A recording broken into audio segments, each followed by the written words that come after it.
இந்த வீடியோவில் வேக்கம்னா என்னென்னு தெரிஞ்சுக்க போகிறோம்.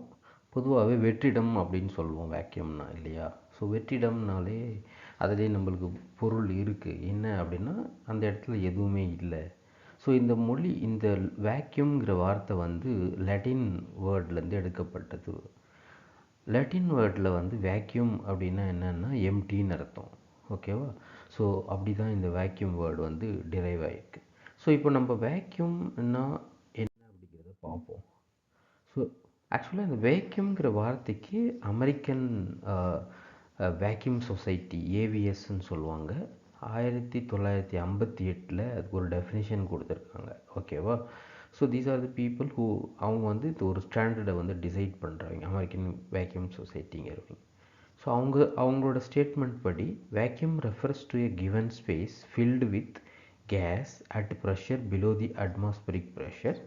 So that is having a density of molecules less than about 2.5 into 10 power 19 molecules per centimeter cube அப்படின்னு அவங்க டிஃபைன் பண்ணுறாங்க.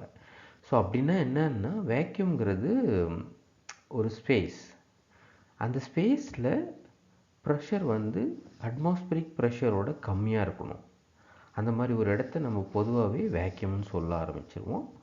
ஸோ அதாவது அட்மாஸ்பரிக் ப்ரெஷரோட கம்மியாக இருக்குது அப்படின்னா அந்த இடத்துல மாலிக்யூல்ஸோட டென்சிட்டி எப்படி இருக்கும்னு பார்த்தீங்கன்னா 2.5 into 10 power 19 molecules per centimetre cube. ஒரு சென்டிமீட்டர் க்யூப்பில் 2.5 into 10 power 19 மாலிக்யூல்ஸ் இருக்கிற கண்டிஷனை நம்ம பொதுவாகவே வேக்யூம் சொல்ல ஆரம்பிச்சிருவோம்.